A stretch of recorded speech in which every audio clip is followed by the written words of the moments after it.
Hello বন্ধুরা, আজকে আমি একটা ব্রেকফাস্টের রেসিপি নিয়ে এসেছি। এর নাম হলো বেসনের চিলা। এটা একটা হেলদি রেসিপি। আর এই রেসিপিটা যদিও আমি প্রথমবার বানালাম, সেই জন্য শেয়ার করলাম। রেসিপিটা হয়তো অনেকেই জানো। এইটা আমি টমেটো কেচাপের সঙ্গে পরিবেশন করলাম। রেসিপির পুরো ভিডিওটি দিয়ে দিয়েছি, অবশ্যই তোমরা দেখো। এখন দেখে নেওয়া যাক কীভাবে আমি রেসিপিটি বানালাম। হ্যালো বন্ধুরা, আজকে আমি বানাবো বেসনের চিলা। দেখো, এর মধ্যে আমি নিয়ে নিয়েছি বেসন। আর এখানে যে সবজিগুলো আমি মেশাবো তার মধ্যে ছিল পেঁয়াজ কুচি, কাঁচা লঙ্কা কুচি, ধনেপাতা কুচি, টমেটো কুচি, আর ছিল গ্রেট করা গাজর। এগুলো আমি এর মধ্যে মেশাবো, মিশিয়ে একটা ঘন ব্যাটার তৈরি করব।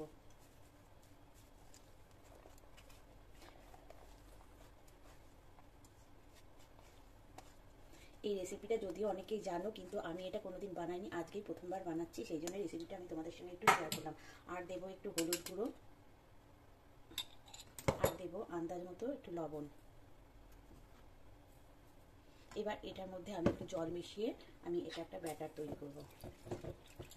ব্যাটারটা যেন বেশি ঘনও না হয়ে যায়, বেশি পাতলাও না হয়ে যায়।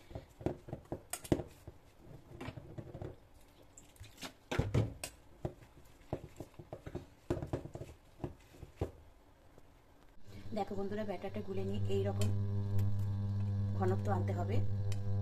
এবার আমি তাওয়াতে তেল দিয়ে দিয়েছি, দেখতে পাচ্ছ। এর মধ্যে আমি একটা করে ব্যাটার দেব।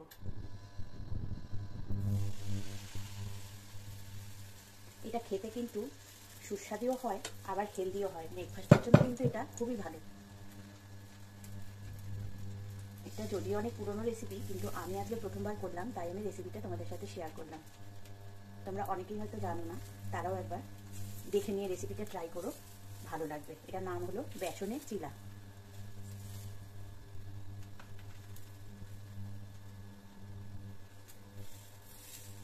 এটা সস দিয়ে খেতে খুবই ভালো লাগে।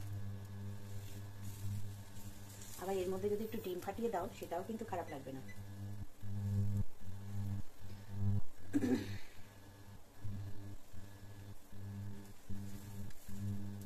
এক পিঠ হয়ে গেলে আমি আস্তে করে আর এক পিঠ উল্টে দেবো। এখনো মনে হচ্ছে একটু কাঁচা আছে, একটু টাইম নিয়ে করতে হবে, আর একটু আঁচ কমিয়ে করতে হবে।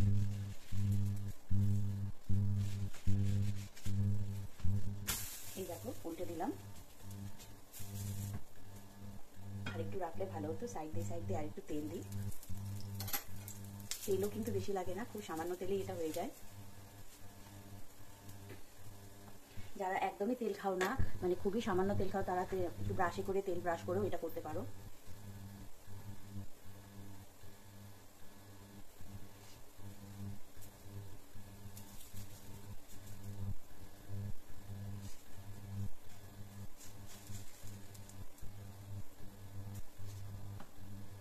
একটু মাঝে মাঝে একটু চেপে চেপে দিলে ভালো হয়।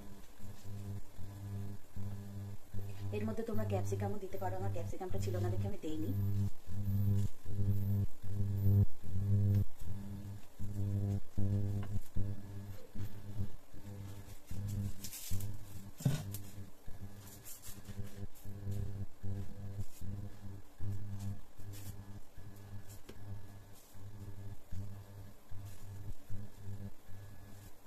আবার একটু উল্টে দিই। এই দেখো, খুব সুন্দর হলো, আর খুব ভালো গন্ধ বেরিয়েছে। ধনেপাতা পেঁয়াজ যাতে পড়বে, তার ফ্লেভারটাই একদম অন্যরকম হয়ে যাবে। যাক, এটা আমার হয়ে গেল, আমি এটা উঠিয়ে নিলাম। এরকমভাবে আমি আর একটা করে নেব।